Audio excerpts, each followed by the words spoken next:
10 choses incroyables que tu faisais avant même ta naissance. La vie d'un embryon est bien plus excitante que tu ne l'imaginais. Qu'il suce son pouce ou écoute tes chansons préférées, il y a tellement de choses intéressantes à faire là-dedans. Clique sur le bouton j'aime et prépare-toi à en découvrir plus sur la vie que tu as vécue dans le ventre de ta maman. 1. Goûter la nourriture.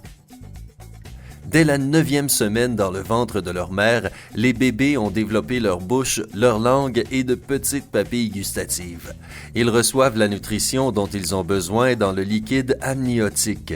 La saveur de toute nourriture que maman ingurgite circule dans son système sanguin jusque dans ce liquide.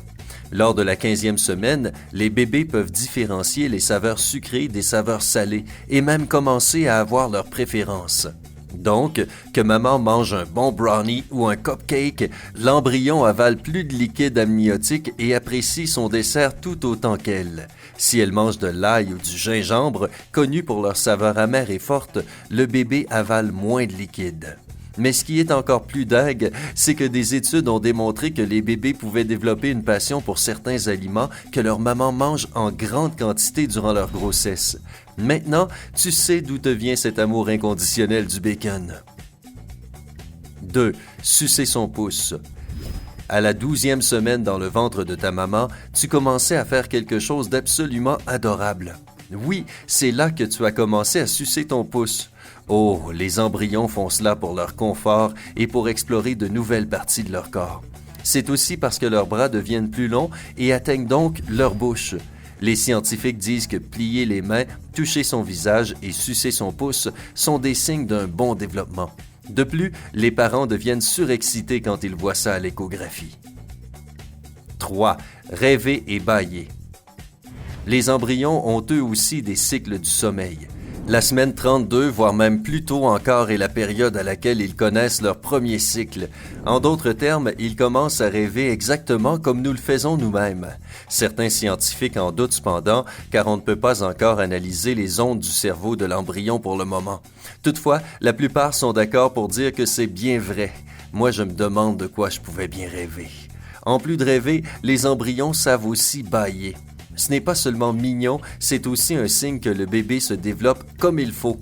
La psychologue de l'université de Durham, Dr. Nadja Raceland, croit que bâiller à ce stade prouve que le système nerveux central est aussi mature qu'il devrait l'être à cet âge. Bâiller pourrait donc être le stimulus dont il a besoin pour bien fonctionner. 4. Distinguer les voix et les chansons. Si tu demandes à une femme enceinte de parler à son ventre, tu seras sûrement surpris de voir ce dernier réagir. Les bébés distinguent les différentes voix et adorent entendre la voix de leur mère avant même de naître. Les recherches ont prouvé que les capacités de langage et de communication commençaient à se développer dans le ventre de la mère. Cela ne fonctionne pas que grâce à sa voix. Si tu fais écouter la même chanson plusieurs fois à un embryon, il sera capable de reconnaître la chanson plusieurs semaines après sa naissance. Une expérience a même été menée et en a conclu la chose suivante.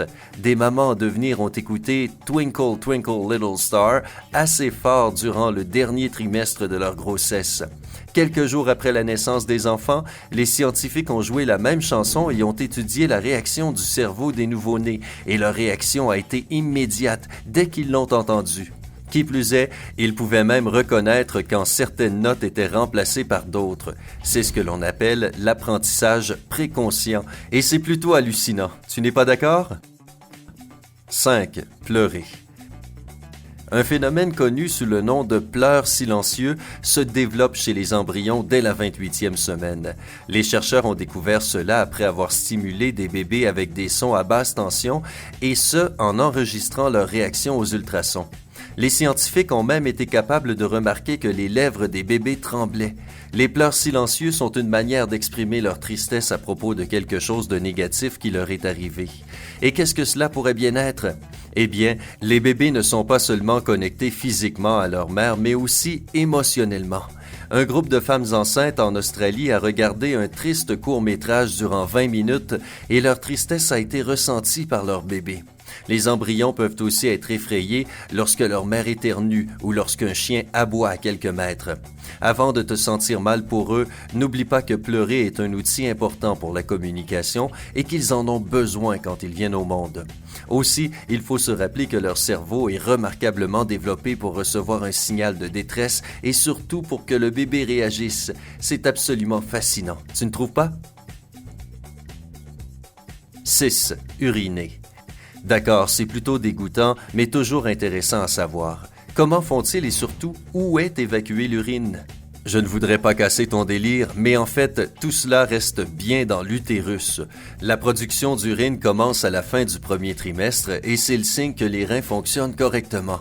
Les bébés avalent le liquide amniotique, le digèrent, puis il circule à travers les reins et l'utérus. En fait, les bébés urinent toutes les 45 minutes. Leur urine n'a pas d'odeur et elle est stérile, donc au final, ce n'est pas aussi dégoûtant que cela en a l'air. 7. Déféquer. Avant d'être totalement écœuré par celui-ci, laisse-moi m'expliquer. Tous les bébés ne font pas leurs besoins dans l'utérus, mais nous accumulons tous des trucs qui pourraient bien être considérés comme du caca embryonnaire. Nous savons déjà que nous devons nous approvisionner en nutriments et en oxygène avant de venir au monde. Ils sont pour la plupart filtrés par le placenta et reviennent à maman, qui les élimine par la suite. Ce qui reste dans l'utérus est du mucus, de la bile, quelques poils corporels et des cellules intestinales.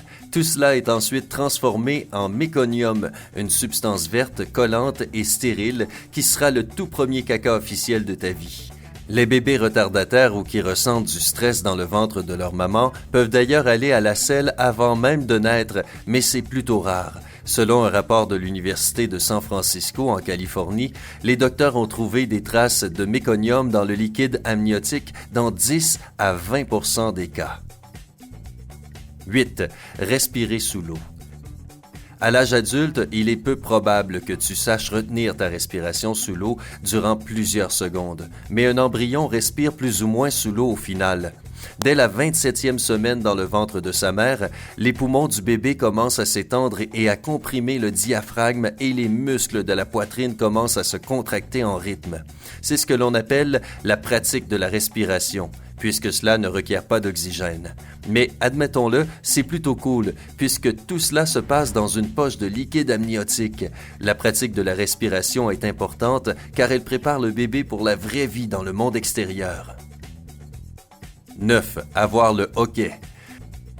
Lors du 6e mois de grossesse, les embryons font passer un drôle de moment à leur maman parce qu'ils commencent à avoir le hoquet. Donc, le ventre de la mère sursaute, en quelque sorte. Ce n'est pas le cas de tous les bébés, mais certains ont des crises plusieurs fois par jour. Certains docteurs croient que le hoquet est un signe de bon développement des poumons. Les crises devraient être limitées, voire s'arrêter complètement à partir de la 32e semaine de grossesse. 10. Sourire. Finissons cette liste en beauté avec ce quelque chose qui nous fait tous craquer. Un joli sourire.